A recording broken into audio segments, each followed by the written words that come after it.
I'm Mark Steiner. Great to have you all with us once again. Now, Kweisi Mfume is running for his old congressional seat, a seat he held for 5 terms and then spent 9 years at the helm of the NAACP. When Elijah Cummings passed away, still working hours before he took his last breath, Kweisi Mfume announced, along with others, his intention to regain his old seat. On June 2nd and in April, they will face 2 elections, one for the general election to replace Cummings until January 2021, and the other to see who will run for the 7th congressional district seat in November. It's all very confusing, but that's the way it's all working. And Kweisi Mfume, welcome. Good to have you with us. Thank you very much, Mark. Thanks for the opportunity. Well, always good to see you. So let's just begin with this moment that we find ourselves in. Here you are running this campaign, and everybody's going door to door, and you're hit with the coronavirus on top of being hit with Donald Trump. So talk a bit about that. And I'm wondering what this coronavirus politically has meant to you and personally. I guess in order to talk about the coronavirus, I've got to talk about what preceded it for me here. As you know, better than most people, Elijah and I were friends for 42 years. We came up together, we cut our teeth together, we learned politics together. I served in that seat, as you said, for 10 years. And on the day that I was getting ready to step down, I called Elijah and asked him if he would run. He did, a little reluctantly, but he did. He got elected and then gave us 23 wonderful years of service. So when he and I were talking in late August of last year, and he was kidding about going back into Congress, he said, you know, I'm going back into my office in October. I'll be fine then. I'm going to throw this damn walker away and grab my gavel and immediately call the committee to order. And I said, well, Elijah, look, we're around the same age. Don't throw that walker too far away. I might need it one day. And so we were kidding like that in August, neither of us knowing that by October, the death angel would visit Elijah and take him away. So a few weeks after his funeral, and, you know, I had an opportunity to speak there at his request. A few weeks after that, at the urging of law professor Larry Gibson and some others, I decided that I would go ahead and try to run for this seat. So it's been 6.5 months or so, and it's been a rough and tumble campaign. The interesting thing is that there are more elections in this year than you can shake a stick at. There was the February 4th election in which I was able to win and become the Democratic nominee. There's the April 28th election, which is underway now, and we're asking people to please mail their ballots back in right away. Time is running out. And then 2 weeks after April the 28th, around May 15th, new ballots will go into the mail for the presidential primary, and people will get a chance to vote for their presidential nominee along with me again, which I really need, because 18 of the 23 people that I defeated 2.5 months ago are running again. So that process will work its way out for 2 weeks, and then the votes will be counted on June 2nd, and then we'll be underway. Now, you are right. All of this is happening right in the middle of a pandemic, the COVID-19 crisis, and what that means and doesn't mean to traditional modes of campaigns, what it means to the health of our citizens and our communities, and what it means to us as a society. I mean, we've never had to self-quarantine at this level before, do the kind of physical distancing that we're doing, and watch the number of infections and, unfortunately, deaths. So it's meant for me as a political candidate, first of all, you don't want to be tone deaf to what's going on around you. There's a lot of pain, a lot of certainty, and a lot of confusion. But it also means trying to find a way in the middle of all of that to communicate to people that you still have to find a way to vote. We need a vote and a voice in the Congress. This district has not had that for 6 months. And so it means you can't do the traditional campaigning. There's no door-to-door. There's no big events, none of that. It just means working up, as we have been doing through our social media platforms, a tremendous outreach aimed at educating and providing information to voters about this different process. It means doing a lot of phone banking with our volunteers. It means trying to find a way personally for me to connect with as many people as I can through Facebook Live and other means, so that people understand what's going on in the midst of COVID-19. And this is a very confusing election for people, because some people will say, well, didn't I vote for you 10 weeks ago? And I would say, yes. And you're telling me that your name is on the ballot now to fill out the term, and I'm saying yes. And then you're saying in May, there's going to be a new ballot or another ballot, with all these other names on it that we already defeated? And I'm saying yes, but please do each thing, because if you don't, it'll all go for naught. So I'm going to stop there, except to say that there's a lot going on with this pandemic. Unfortunately, the zip codes that are being affected are zip codes in my congressional district. I've been advocating since day one that we not just set up testing sites so that we can find a way to actively quarantine those people who may be symptomatic or asymptomatic, but that we also do mobile testing, because it's proven to work. And so we should be finding ways to send physicians out into communities with mobile vans in those zip codes that are most disproportionately affected to do early testing and not wait for people to come to a testing site. I'd like to talk more about it. I don't want to monopolize this, but there is a lot to talk about, as you might know. There's a whole lot to talk about. And one of those things that I did another piece today, and it really affects what you would be doing if you get to Congress after this next election. And Congress is now wrestling with this bill to put another $450 billion for small businesses and taxpayers in the wake of Corona. But what it doesn't do, and I'm curious to see your positions on this, and some people have argued that it should do what I'm about to say, which is it doesn't give any aid to city or states, a huge divide politically. It doesn't cover or freeze rent or covered hazard pay for frontline workers. And some people argue that it should go even further, and it should be guaranteeing salaries of workers as they're doing in Germany and other countries around the globe in the West. That this is and also guaranteeing health insurance. So there's a lot here, and even some of the leaders, Nancy Pelosi and others, have not supported that broad a spectrum of ideas. Where does Kweisi Mfume fit into that and his ideas? I've been reaching out to members of the House, not as many on the Senate side, people that I know, to make that case exactly. In fact, I did an interview a couple of hours ago talking about why it's important that cities and counties are included in the new stimulus package. They're disproportionately affected by the weight of all of this. They're unable to do what they have to do to provide basic services. If this keeps up, they'll be cutting basic services like fire and police and sanitation. We can't have any of that. Cities are doing more than just providing food at food pantries. They just don't have the money. And so my argument, or my case at least, that I've been making to those persons who are helping to shape this package now as it goes through the Congress is, please, you just cannot overlook cities and counties.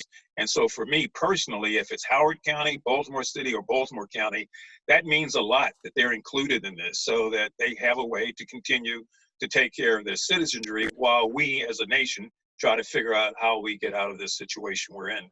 I wonder if, like give me examples here. I was reading a bill this morning. Ilhan Omar put in a bill called the Rent and Mortgage Cancellation Act, in which he's saying that for the duration of the coronavirus pandemic, you will be forgiven rent and mortgage. Will also be taking care of those companies that you owe money to, but you're off the hook. There are people who are pushing for those kind of bills to take care of working families because, people who have decent incomes are not as affected deeply by this, and those who can work remotely are not as affected deeply. But most working class Americans and poor working class Americans don't have that income stream. They can't, if they're not working, they're not working. They can't work remotely. So people pushing ideas like that, and to guarantee somebody's income, I think in England in Britain they're paying 80% of a person's income. In Denmark, it's 90%. Should we be doing those things? Well, we should be. The question is, will we do those sort of things? The Congress tried to do a backdoor approach in the first and second stimulus bills by saying if you're an employer and you've got to shut down, and if you don't let go any of your employees, we will make sure that what we're giving you in terms of money as a loan will in fact be a grant, and you don't have to pay it back. So it's a kind of backdoor approach that says, okay, if you don't fire anybody, we'll make sure you don't have to pay the money back. But the problem is paying the people who are being laid off, not whether or not you just get your money back. And that has not been properly addressed. We've gotten an infusion of cash into the society from these checks that went out and a new set that will go out. But it's just not the same, Mark. You know that, and I know it. When you lose that income, you lose that income. The other thing is that you just can't go to your landlord and say, well, like everybody else, I just can't pay you this month or next month. And I'm going to get 3 months behind. And would you kind of forgive me for that until things are made whole again? Yeah, that might work in 10% of the cases, but in other cases, it's not. And so the way around that, at least I want to commend the mayor here locally, was making sure there are no evictions during this time period at all for people who fall into that bracket. But the larger question is, what do you do as the United States Congress, the House, the Senate, and the President to make sure that these people are protected and covered? And, you know, that's where you need a profile in carriage. And I don't see too many of those coming out of the United States Congress these days. Probably won't come out of the Congress, but the issue is that even some of the leadership in Congress, I think, doesn't really support this. I'm talking about in the House that's under Democratic control, and this has opened up all kinds of issues for people who are working people in America. Raised all kinds of issues around health care, people losing their insurance, nobody covering that insurance, people terrified to go to the hospital and doctor even if they're sick. It seems to me we need the voices out there to be talking about this somehow. So if you're sitting in Congress now, what do you do about it? First thing you do is try to win souls. I mean, you're not going to pass anything without 218 votes. So I could stand up and raise hell all day long, but unless I'm able to go to individual members one by one to find out what their motivation points are, what their interests are, and what they're willing to step forward on, a coalition is not going to assemble. I know that, and I know that the leadership knows that in the House of Representatives. The question is, are they doing that? They do that on major pieces of legislation that have great significance where you've got to count one by one by one. Jim Clyburn, the whip, is a great person at doing that. And it's a matter of, if I'm there, as you say, I've got to find a way to do that.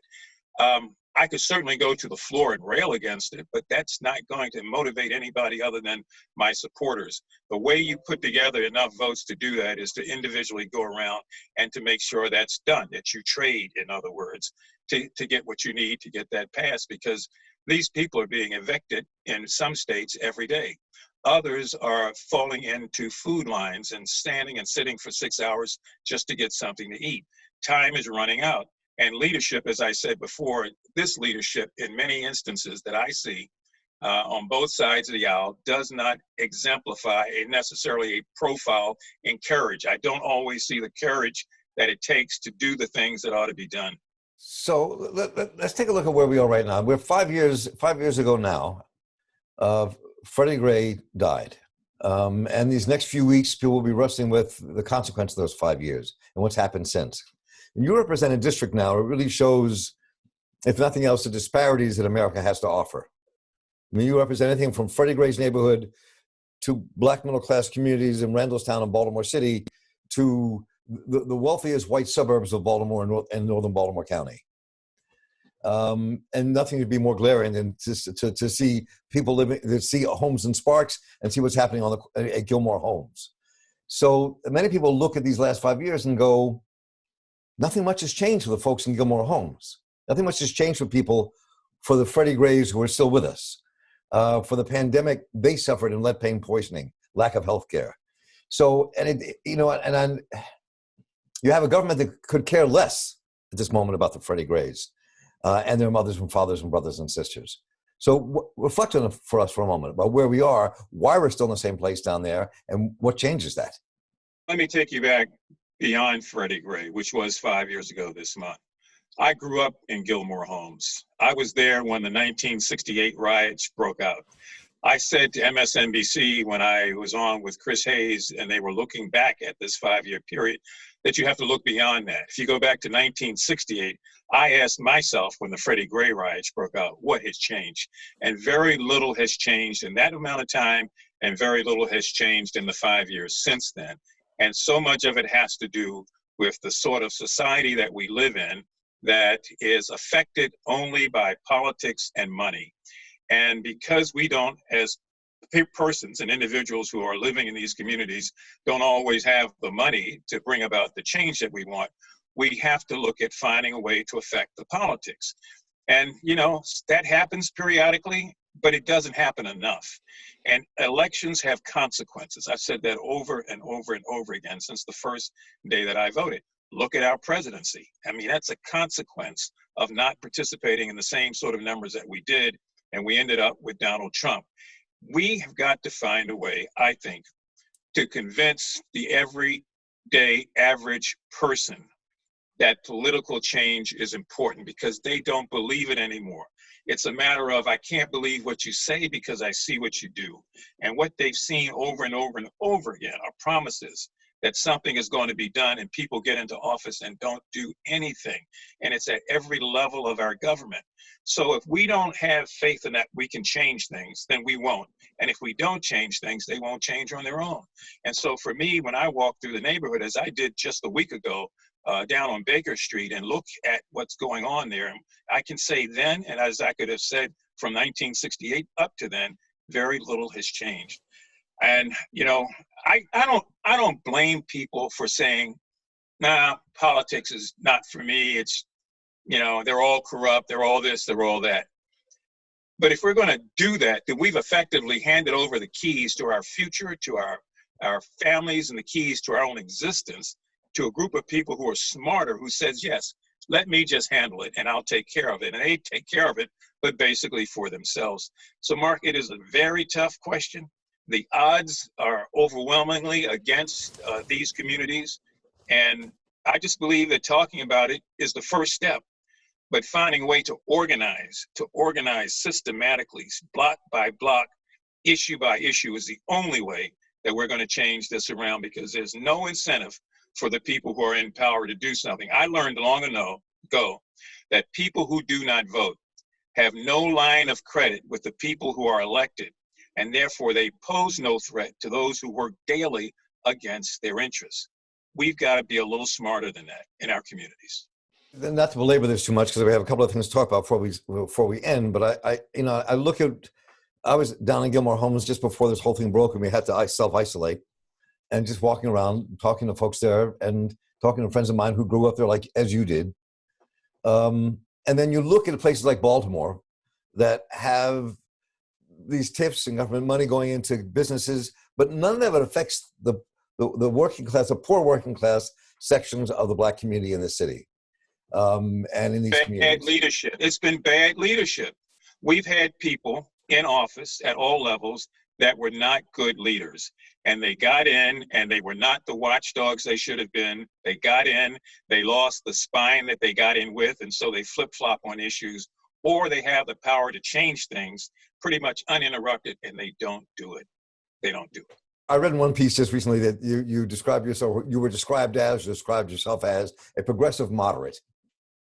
Let's talk about what that means. I mean, when people say, because and you said moderate on fiscal activities, though some people would argue that you have to go into debt. I'm talking like government-wise, that you have to spend money to get people out of the conditions that racism and poverty put people in. How do you respond to that? I respond to it by saying you got to spend money wisely. We've been spending money, but we've not been following the money, and we've not been measuring the money. And so we have a convenient excuse then not to give more money.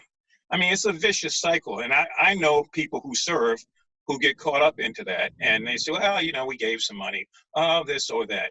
But, you know, and then we go out, look, and they get reelected again. So why are they going to pay attention to Kweisi Mfume when I say, look, your leadership is not what it should be, we've got to do more things here, or even that we've got to spend more money, when they believe that they can do less, control the majority of votes that they need, and then not do a damn thing. Let me hit these other couple of things that may be a tad uncomfortable politically. One is all the fiscal reports just came out, the campaign finance reports, I should say. And so you have this spectrum of people who gave money to your campaign. So it's two-part questions. I mean, one of them, a lot of Hogan supporters, Bruce Bariano and others, put a ton of money into your campaign. And so A, what does that say, and why do you think that happened? And B, one of your colleagues in Congress, John Sarbanes, would like to get rid of all of that and create public financing. First of all, let me correct you. There were not a lot of Hogan supporters that put money in my campaign. I can guarantee you that. I mean, you mentioned Bariano and somebody else. Yeah, they both made a donation, but there were not a lot of Hogan supporters. And, you know, it's just because of the fact that we're in two different parties. But Sarbanes' decision to do that and his efforts to do that are commendable. I support that. I think we've got to get money out of politics. Nobody that I know of likes going around trying to raise money for a campaign. I know I certainly don't. The problem has been campaign finance reform doesn't have enough people like Sarbanes who are prepared to stand up publicly and put their name on the line and say they believe in it. Some of us have been arguing for that since 1991, and we still don't have it. What we got in the interim was Citizens United, which blew up the entire effort to try to reform the process, and a Supreme Court that supported it. But that is the correct way to do. I believe in publicly financed elections. I always have believed in that. I believe in term limits. I believe we've got to find a way to measure people periodically on whether or not they're serving or self-serving. And until we do that, we are going to probably just have conversations like this, and another generation will come along and wonder why things haven't changed. Finally, let me just talk to you about where the Democrats are. This election is going to have to unite two very different wings of the Democratic Party. I might agree with some things in a larger sense, but you have all of those around Bernie Sanders' campaign and some of them around Warren's campaign. And then you have the folks around Biden and all the other campaigns. And there's a real divide. And you can see now that the Democrats really at this point don't have their act together when it comes to building a bridge to figure out how you take on a Donald Trump come the fall. What role do you see yourself playing there? And how do you think that happens? I don't know that it happens. Let's start there. In 1980, I was on the floor of the Democratic Convention in Madison Square Garden. Barbara Mikulski in Baltimore and myself were the co-chairs of Ted Kennedy's campaign for Congress. That was considered an upstart. Jimmy Carter was the incumbent president, and people were saying, how dare you go out and support Ted Kennedy? He's running. No one should run. It should be Mr. Carter's all along. Well, she and I felt differently, and we were the co-chairs of the campaign. So you get to the convention months later, and Jimmy Carter, his people are on the floor, and Ted Kennedy's people are on the floor of Madison Square Garden, and there's this chill that you could slice with a knife. The night of the nomination, Kennedy comes out on stage, Carter comes out on stage. That's the night, usually, if you're going to have Democratic unity, you put aside everything else, you shake hands, you embrace, and you say one Democratic Party. They barely shook hands that night. And that chill that was already on the floor came over the entire nation. So much so that 4 months later, the Democratic Party was fractured. Ronald Reagan was elected president, and the rest is history. So I don't know necessarily that that bond heals. I would hope that people will look at, particularly Democrats, what happens when that doesn't heal. And what happens is that we end up losing in November. This election is a very critical election for this country. As critical as 1980, if not more so, on some levels. Given the kind of virulent racism and white nationalism and the neoconservative elite that is dominating the politics of Washington and calling the shots, like appointing all the federal judges and all the rest that's happening, taking down environmental laws, destroying the voting rights that people fought and died for here in the 1960s and beyond. So, I mean, how do you make that message? I mean, so where do you think it's going to go? What does your prescient political sense tell you? From here to November is an eternity in politics. And it's just, for me, too far off to be able to say how it's going to go. I know how I'd like for it to go, but 6 months is an eternity in politics. Anything can and usually does happen. I just don't know. I do know this, that if, in my case, the Democratic Party does not prepare a precinct by precinct strategy to win on the ground, as Tip O'Neill used to say, because all politics is local. If that's not in place and there's no organizing effort, and we assume that people are just going to go out and vote because they don't like Donald Trump, then I fear the worst then. I know that in order to win wars, you have to win battles. And in order to win battles, you've got to win on the ground. Precinct by precinct, voter education, registration, and voter turnout strategy will make the difference. If that were in place, I could call it now, or at least try to call it. But I just can't at this particular point. Well, Kweisi Mfume, I guess we'll see you after Election Day, if not before, running around. But I guess we're not going to do the running around because we're all stuck. But we'll see you after Election Day. Good luck, and thanks so much for joining us. Well, thank you, Mark. And, as I said, I always believe voters make the right choices in the elections that they feel strongly about in their states. So I'd like to win. I want to win. I fight to win. And I'm looking forward to winning. But I am prepared, no matter what, to keep doing what I do, either in office or out of office, because I think we only get a few years on this earth to make a difference. And we can either accept that and run with it or pass it along and regret it. I don't want any regrets when it's my time to go.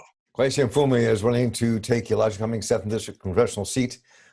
Several elections coming up, and always good to talk to you, Kweisi. Thank you so much for joining us. Thanks, Mark. I appreciate it. Take care. And I'm Mark Steiner here for the Real News Network. Thank you all for joining us, and please stay healthy, stay safe, take care, stay inside.